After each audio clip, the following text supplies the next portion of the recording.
عذرا في الرياضة وفي السلوك وفي الصيام في هذا المسجد. أطيعوا الله وأطيعوا الرسول وأولي الأمر منكم.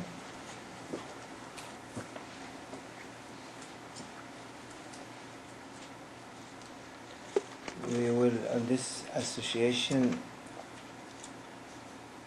we will not speak about the dome of provisions. We leave it for the mornings. This is a different subject. It's important, but we can begin with it, which is some advice and shedding some knowledge on what awliyaullah they understand from inheritance.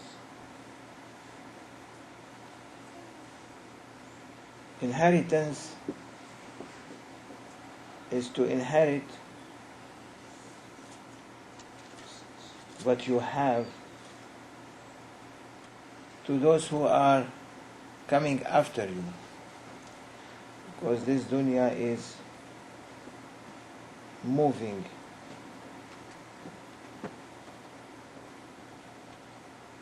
Allah subhanahu wa ta'ala said in Holy Quran that Allah yarisul arda wa man alayha,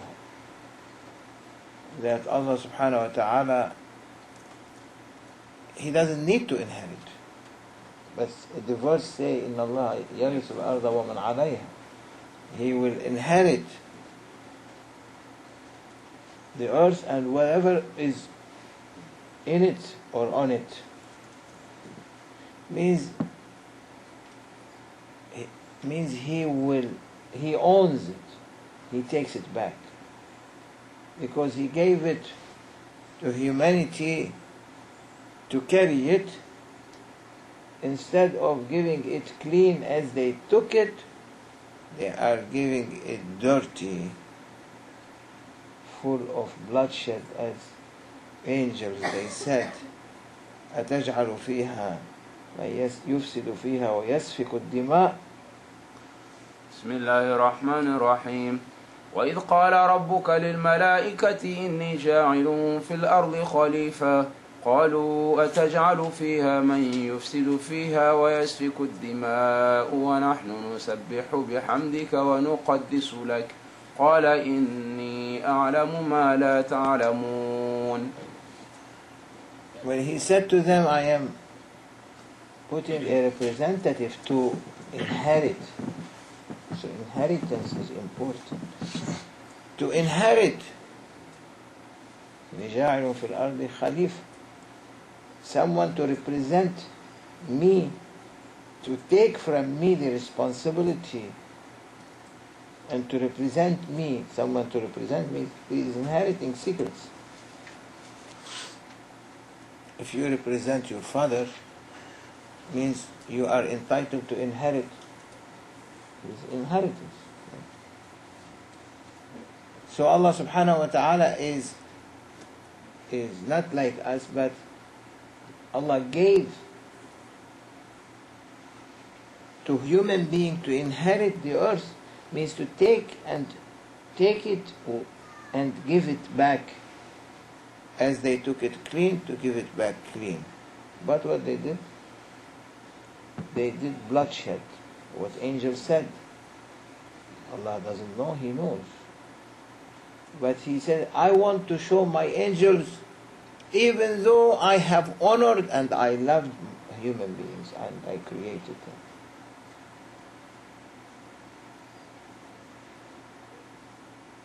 Angels, there is no for them any kind of sins, because there is no evil power on them running after them.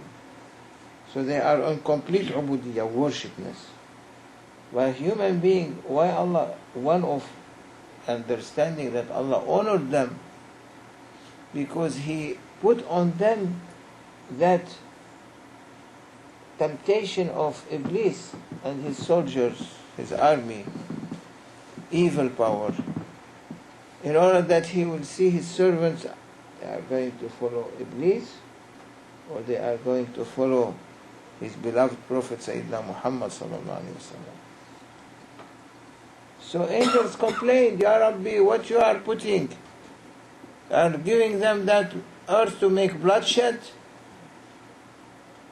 We are better, we are praising you and glorifying you, don't need them. He said, no, no, no.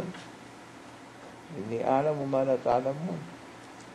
Means, don't ever try to speak in my presence. You are not entitled.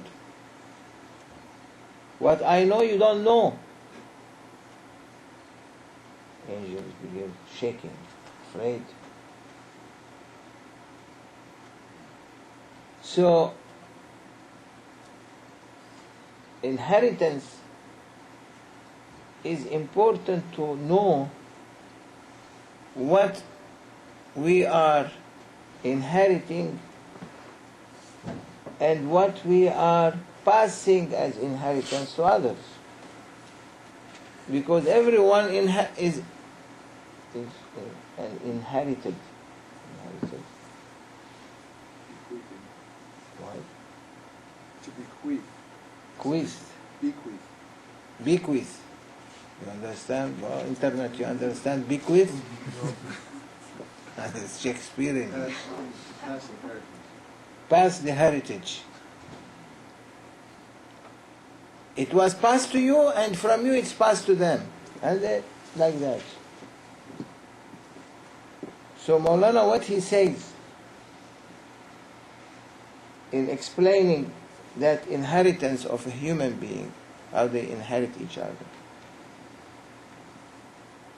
He said every human being has 5 different inheritance, people inheriting from him. Heirs. 5 different heirs that they inherit from him, 5 different inheritances.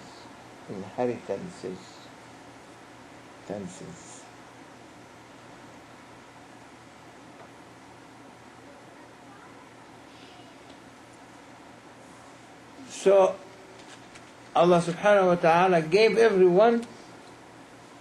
human being 5 different things to pass it as a human being to someone else.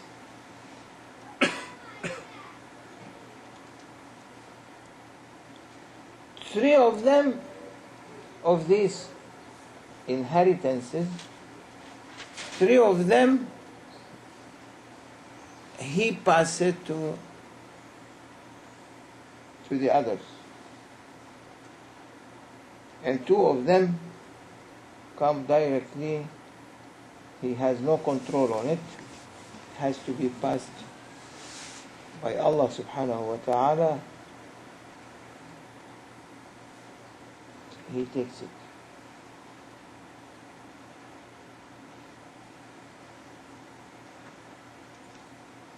So people, they have to understand that nothing is going to be left for them. They are only hurras, security agents on what they have. 3 that they own and they pass directly, and 2 that Allah subhanahu wa ta'ala take from them back. Doesn't leave anything to you, nothing.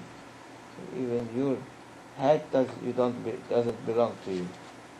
After you die, who will take it? Might be one of your children, but they are daughters. Grandsons. The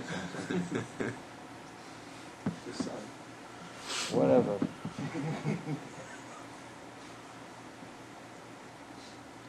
Even your ring you cannot take. Even teeth, in old time, still in Central Asia they have, you can go there and see they have golden teeth. It's a fashion. So even their teeth are okay, they put gold on their teeth Ask Khabar. It's not here.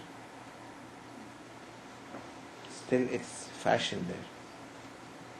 It was fashion in Middle East. Now it's fashion. It's in your country fashion also. Used to be. So even that gold, you don't take it, because thieves at night, they dig the grave and they go to your head, skull, beat it with axes in order to take these teeth out. You know that? So don't put gold teeth.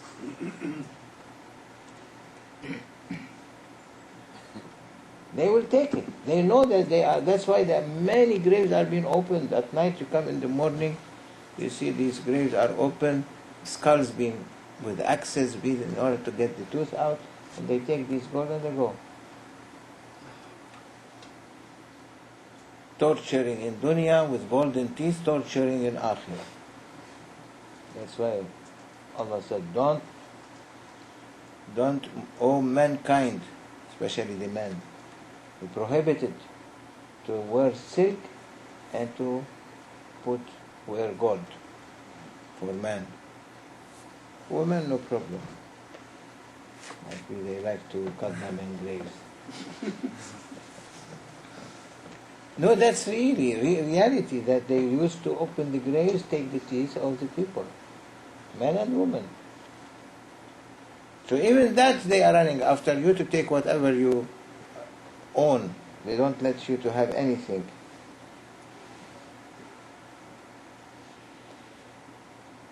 So what kind of inheritance a human being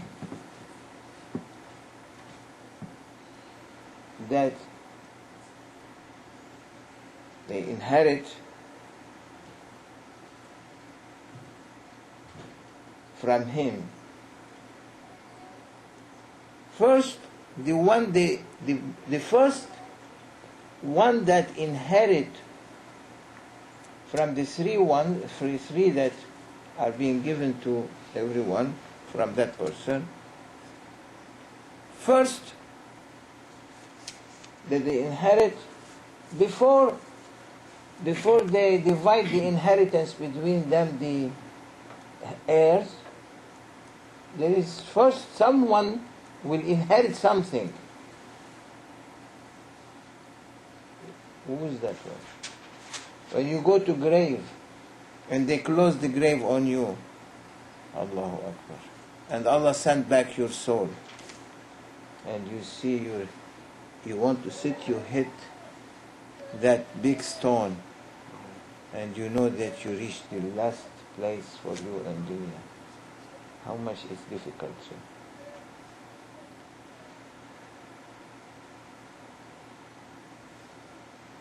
Sometimes they put you on an MRI machine, and you have to go inside this, what do you call it? Tube.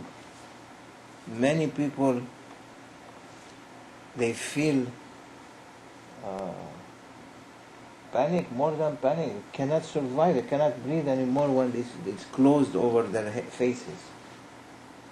It's very difficult. You cannot. Many people, they faint. Even in an MRI machine.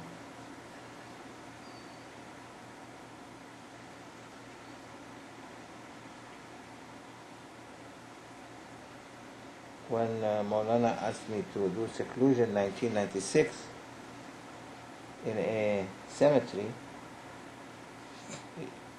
it's a masjid, but beside it is a cemetery, graves of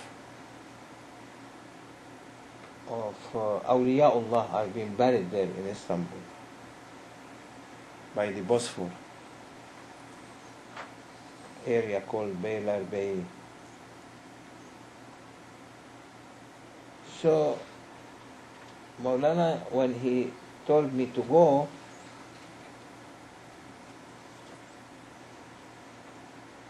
he said, you use my room there. There is a room for Maulana Sheikh. You sit there in it and you do your awrad.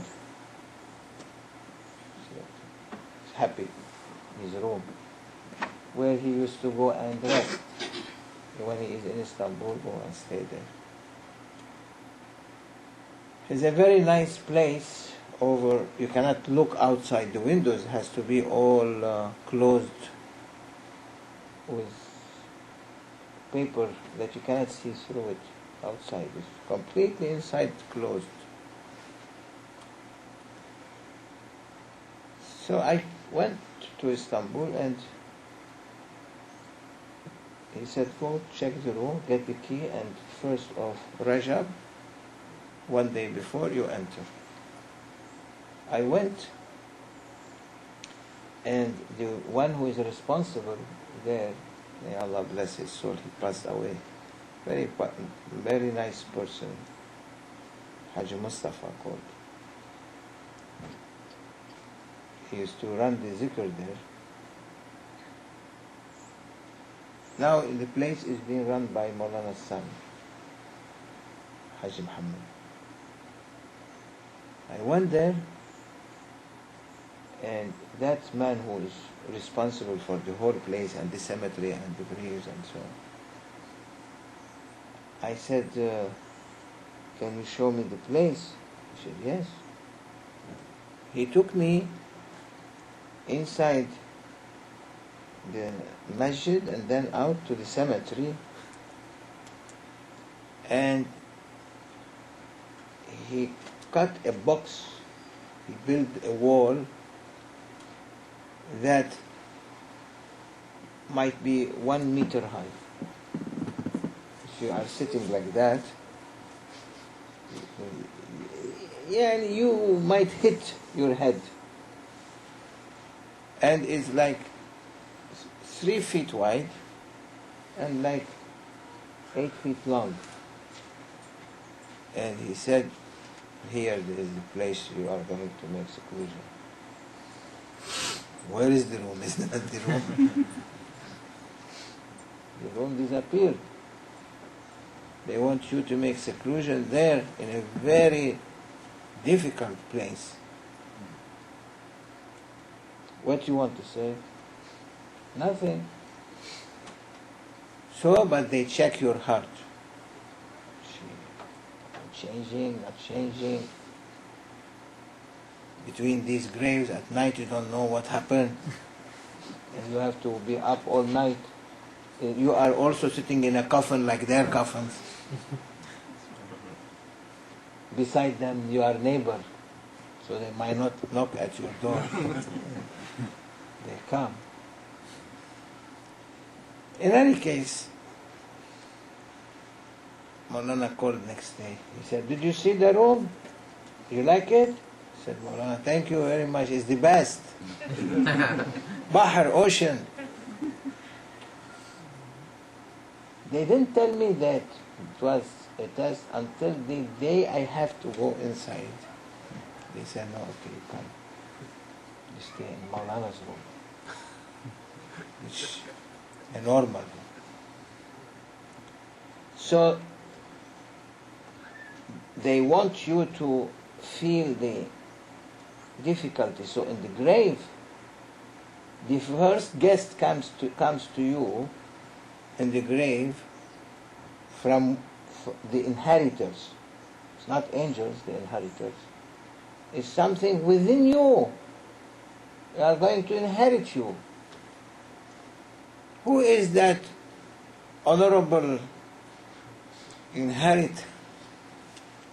They're going to inherit from you, that comes and say, okay, now is my turn to take over yourself. You know? No? You know? Simon? Doctor?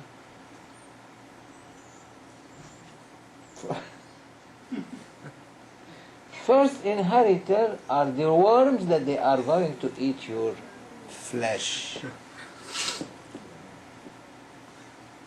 They are the first inheritor before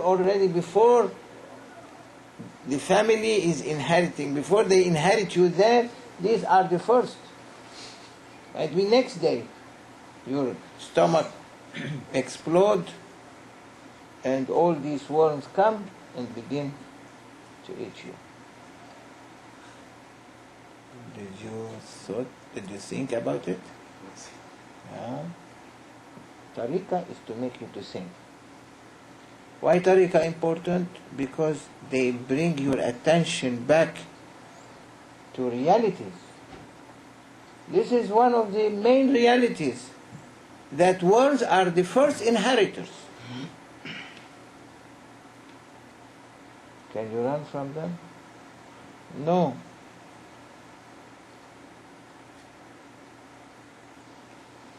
Worms cannot eat flesh of prophets, cannot eat flesh of awliyaullah.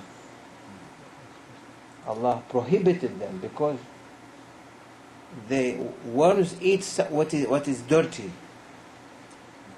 Prophets' bodies and awliyaullah bodies are not dirty, they clean them.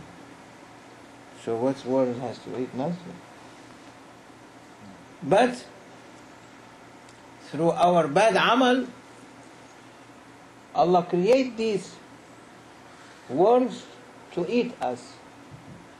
Is a cleansing process. Still there is hikmah with it, wisdom. It's a punishment from one side, but it's cleaning from the other side.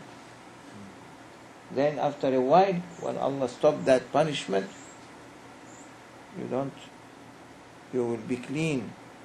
Before day of judgment, blessings will be coming on you.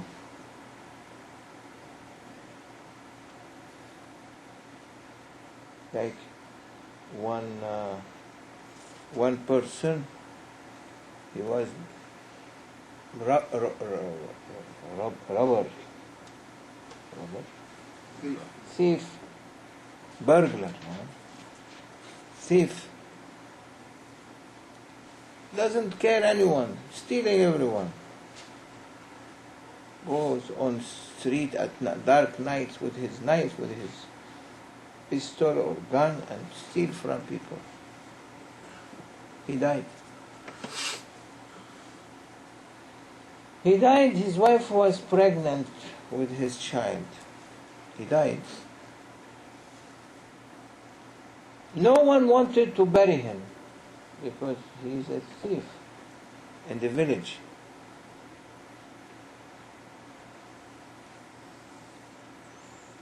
And finally, one poor person, humble one, said, no one to bury him, I'm going to bury him in the cemetery. He took him and buried him in the cemetery, and he put a sign that this is the place of that person, to be known.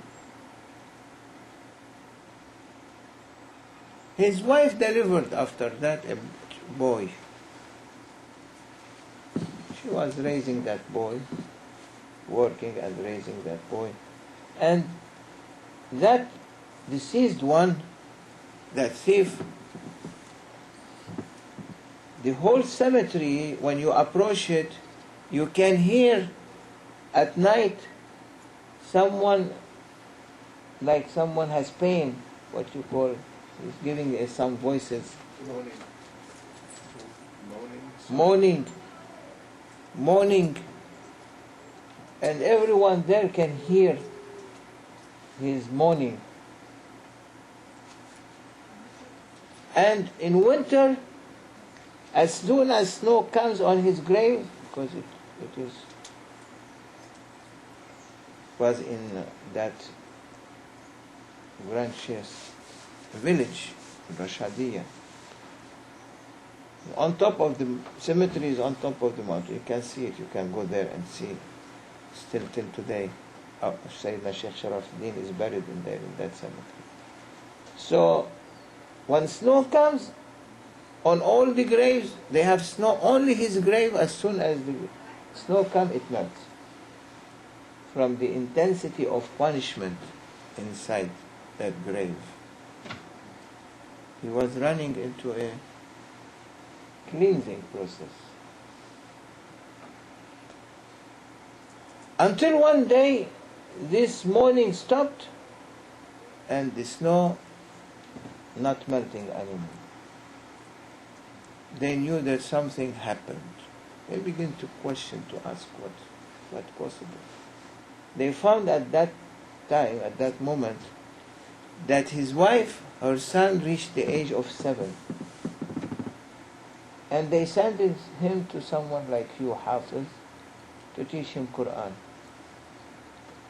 All the other Huffaz, all the other teachers, they didn't want to take him because he has no money, he's poor. And he is the son of that burglar, that thief. Except this poor one, Sahib. He said, I will take him free for Allah subhanahu wa ta'ala. The first day he was saying, Bismillah ar-Rahman ar-Rahim, Allah stopped punishment on that person. His son is saying, Bismillah ar-Rahman ar-Rahim, and Allah will punish him. Stop punishment. So in the grave, there are a lot of our bad amal. Grand Sheikh always says and tell us that you have to be careful. He said, if Allah subhanahu wa ta'ala will open the smell that is coming from your bad amal in the grave, if Allah will allow that smell to come out, the whole world will faint from that bad smell. Now if you bring an animal here and let it to completely be to rot, what will happen? You cannot stay here, you have to run away.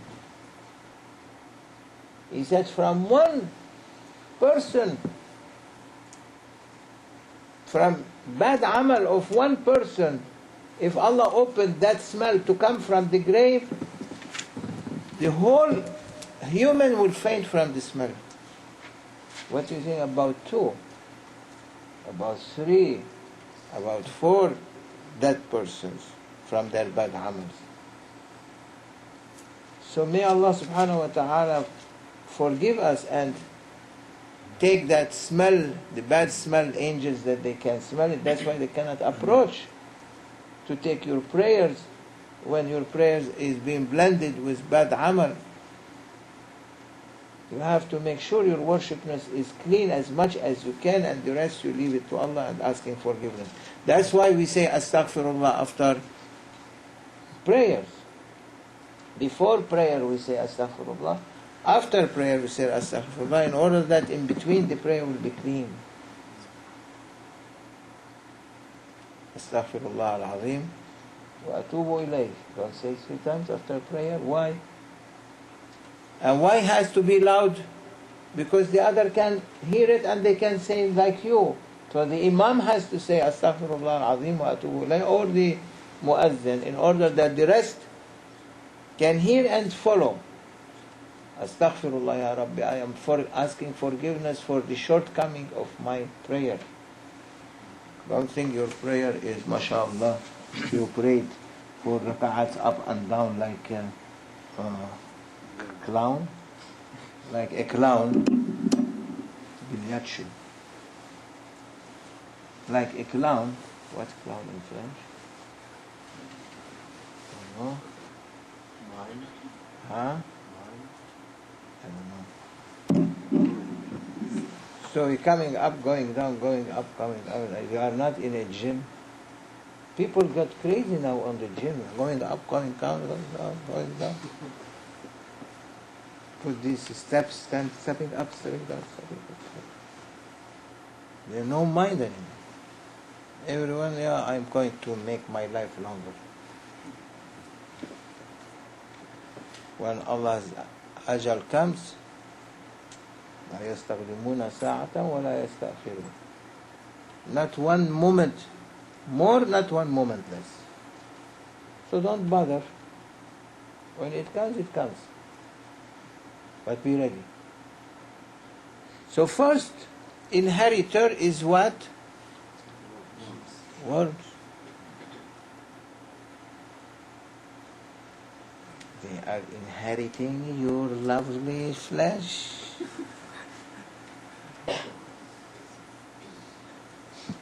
That's why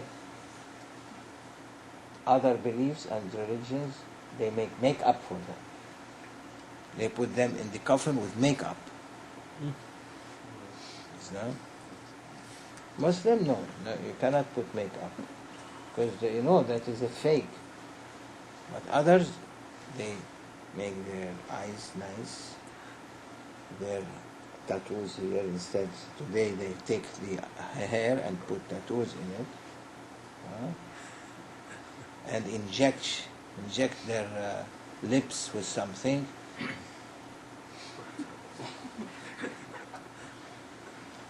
Botox, and send them to grave. Oh, worms happy, beautiful men and women coming. They invite each other, worms. They begin with your eyes. Nothing in this dunya can satisfy human being more than sand in their eyes, dirt. When eyes begin to see dirt is thrown on its face, knows that's finished. Pleasure of dunya finished.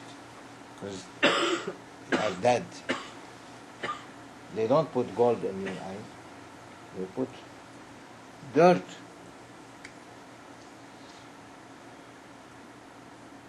So these worms begin to eat you.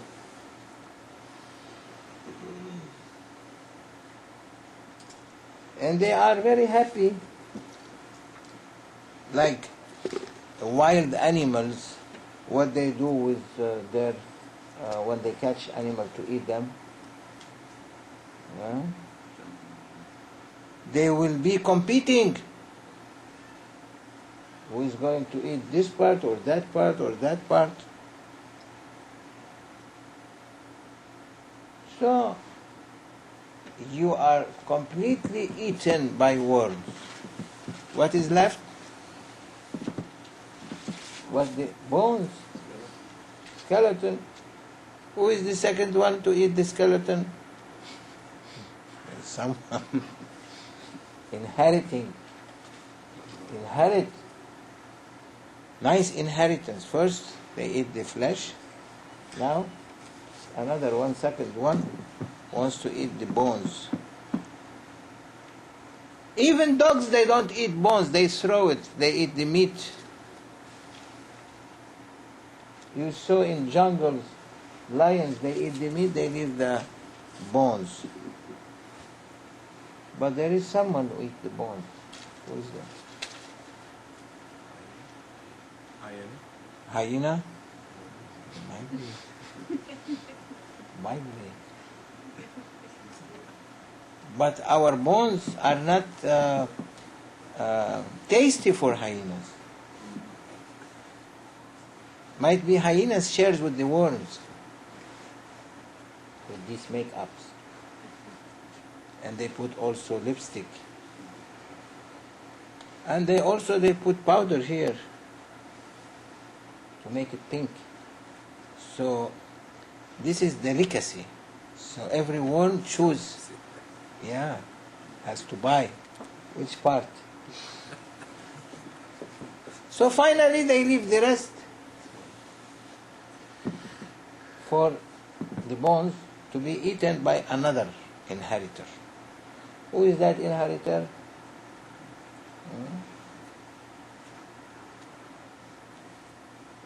That third, are from within you. The second inheritor is the dirt. When you leave bones in dirt, in sand, under, slowly become izam al-nakhira, become bones with holes in it. And slowly, dirt with sun with dirt, heat under, slowly the bones disintegrate. What is the hikmah of dirt, ya Shaykh? If you touch, in some mazahib, you touch saliva of the dog, in all mazahib, but if you, in Imam Malik mazhab, petting the dog is okay, but not touching his saliva. If by accident you touched or happened, what is Sharia asked you to do?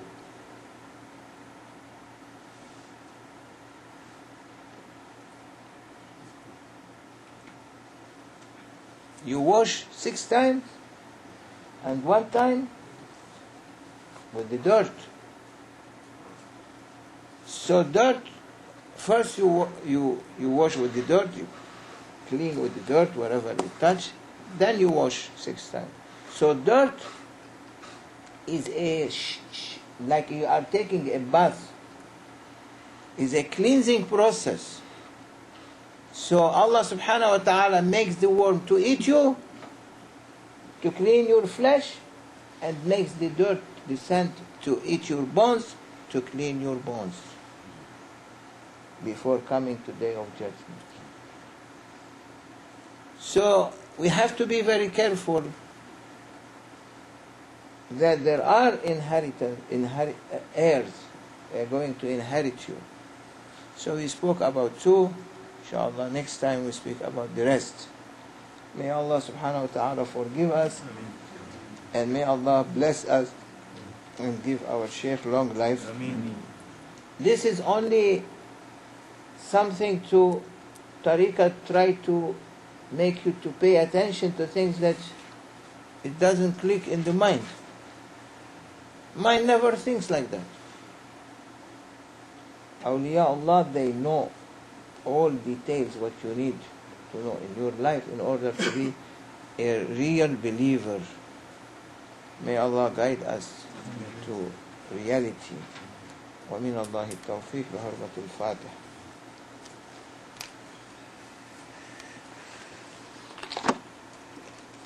Sahib, how are you?